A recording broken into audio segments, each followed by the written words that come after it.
the United States a land of opportunity, a place where people from around the world have sought new beginnings, freedoms, and a better life. But the story of U.S. immigration is a complex one, shaped by history, politics, laws, and changing societal needs. Today, we're diving into the fascinating and often controversial history of U.S. immigration.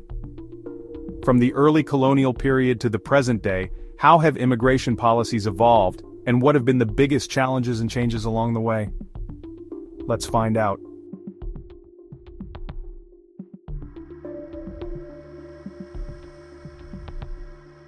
In the colonial era, the concept of immigration was far less structured. European settlers, primarily from England, the Netherlands, and Spain, came to America seeking new opportunities, land, or religious freedom. For Africans, immigration was forced, as millions were brought over as slaves. There were no formal immigration laws, and the colonies actively sought settlers to boost their economies.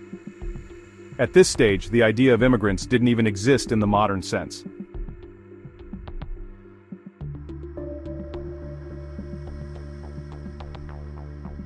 The 1800s were marked by massive waves of immigration. Famine, economic hardship, and political unrest drove millions from Europe, particularly from Ireland, Germany, and Italy. The Chinese also came during the gold rush of mid-1800s and to help build the Transcontinental Railroad. Immigration laws were mostly absent during this period, but this influx had profound effects.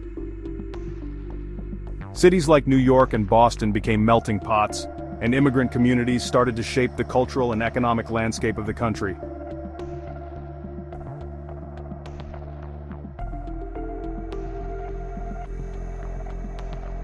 As the U.S. industrialized, immigration exploded.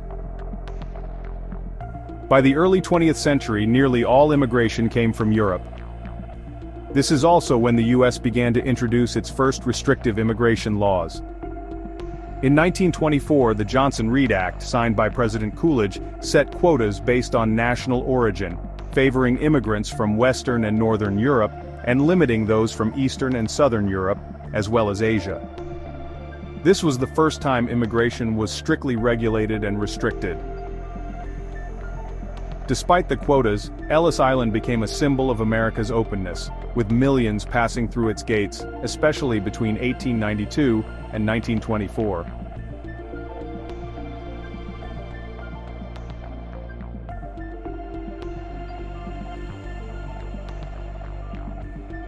In 1965, President Lyndon B. Johnson signed the Immigration and Nationality Act, which effectively ended national origin quotas. This landmark legislation shifted the focus to family reunification and immigrant skilled labor. Immigration now expanded beyond Europe, with more coming from Asia, Africa, and Latin America. This pivotal shift laid the foundation for today's diverse immigrant population.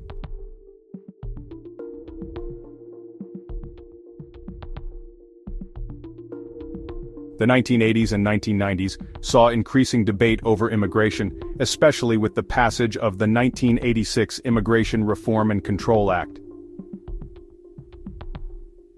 This act, signed by President Reagan, granted amnesty to millions of undocumented immigrants who arrived before 1982.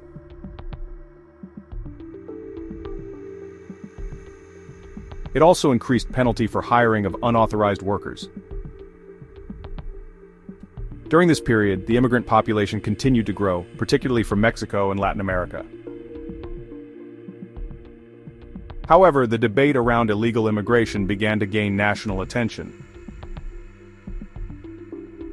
Though many immigrants were welcomed for their labor, especially in agriculture and construction, concerns about border security and illegal immigration started to rise.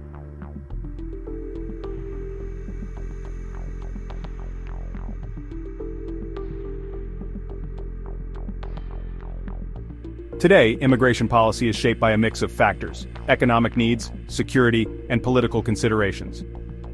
U.S. immigration law includes caps on the number of immigrants allowed annually, divided into categories like family reunification, employment-based, and refugees. However, political divisions persist over how many immigrants to allow in and who should get priority. Economic concerns often clash with security and cultural considerations, leading to complicated and sometimes divisive debates.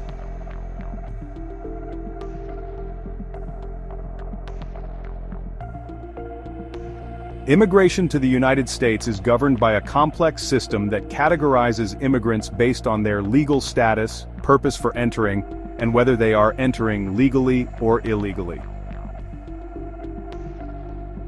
Let's break down the most common immigration categories and what they mean for both the individuals and U.S. society. First, we have U.S. citizens.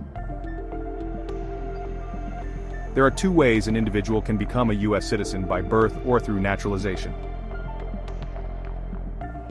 People born in the United States or its territories automatically gain U.S. citizenship, regardless of their parents' nationality. This is called birthright citizenship, as outlined in the 14th Amendment of the Constitution. The second pathway is naturalization, a process in which a foreign national applies to become a citizen after meeting certain criteria, including a period of lawful residence, proficiency in English, and knowledge of U.S. history and government. Once naturalized, a person has full rights of citizenship, the right to vote, work in any job, and even sponsor relatives for immigration. U.S. citizens cannot be deported unless they commit certain crimes that result in revocation of citizenship. Next, we have lawful permanent residents, commonly known as green card holders. Lawful permanent residency grants individuals the right to live and work in the U.S. permanently. However, it doesn't come with all the rights of citizenship. Green card holders can't vote in federal elections and can face deportation for certain criminal offenses. Permanent residents can travel abroad and return to the U.S., but they must ensure they don't stay outside the country for too long, or they risk losing their status. After 5 years of permanent residency, an individual can apply for citizenship through naturalization. Most green card holders gain their status through family-based immigration, employment sponsorship, or as refugees, asylum seekers. Each year, around 1 million people are granted lawful permanent residency. Refugees and asylum seekers are individuals fleeing persecution in their home countries due to race, religion, nationality, membership in a particular social group, or political opinion. The main difference between the two is timing. Refugees apply for protection outside the U.S. before entering, while asylum seekers apply once they are already in the U.S. or at a U.S. port of entry. Refugees are typically vetted through a long, rigorous process before being allowed to enter the U.S. Asylum seekers, on the other hand, can apply after arrival but must prove that they face a well-founded fear of persecution. Both refugees and asylum seekers can remain in the U.S. legally if their claims are approved. Refugees can apply for permanent residency after 1 year, while asylum seekers may apply for permanent residency after 1 year of being granted asylum. Non-immigrant visa holders are individuals who enter the U.S. temporarily for specific purposes, like tourism, study, work, or medical treatment.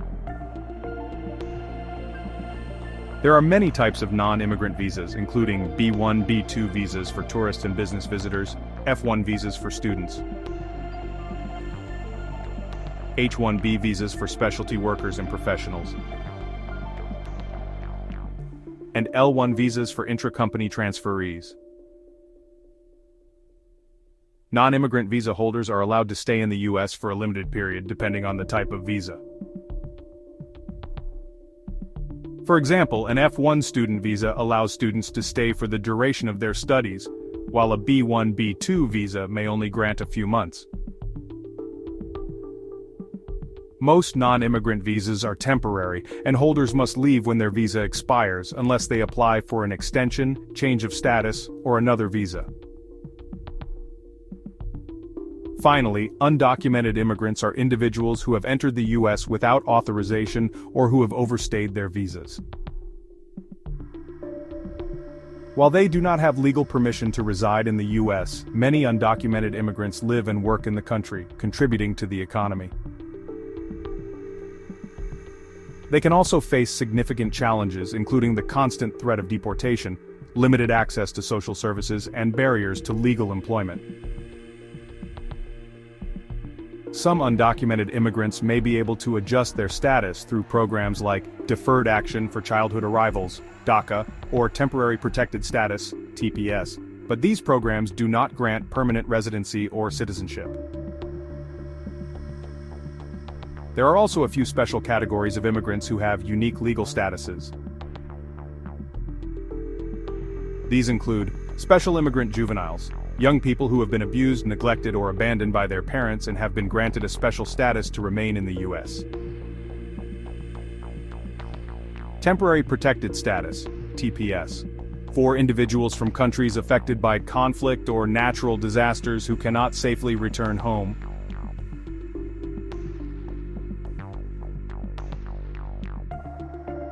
These statuses offer protection, but are usually time-limited or conditional, and each comes with specific criteria for eligibility. While some categories allow immigrants to gain lawful permanent residency or citizenship directly, many immigrants face a complex process to adjust their status. For example, someone who enters the U.S. on a student visa and later marries a U.S. citizen may apply for a green card, but the process can take years. Legal immigrants often rely on family-based immigration, employment offers, or humanitarian programs to adjust their status. But there are significant waiting times and backlogs, especially for individuals from countries with high demand, like Mexico and the Philippines.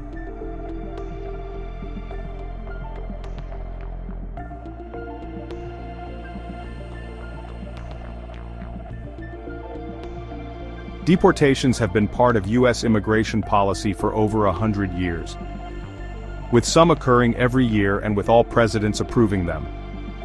Since the 1990s, each presidency has deported at least 1 million people. Yes, this includes George W. Bush, Barack Obama, Donald Trump, and Joe Biden. The most deportations took place under President Obama.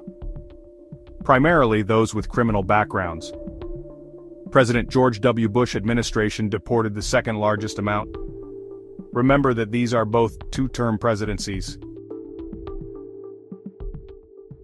Deportations have remained high under all administrations, but the emphasis on enforcement has varied.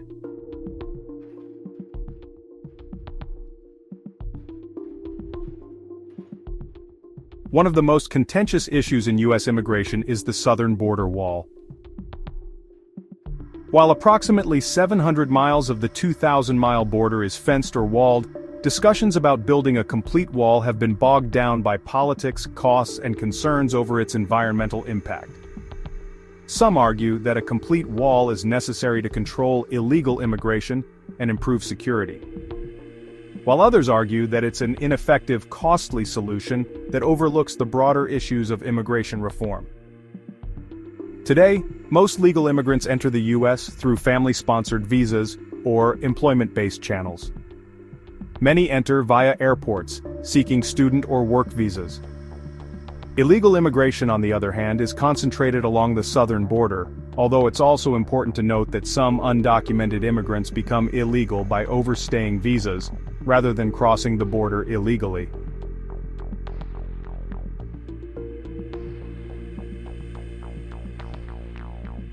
U.S. immigration history is a story of transformation, shaped by waves of people from around the world.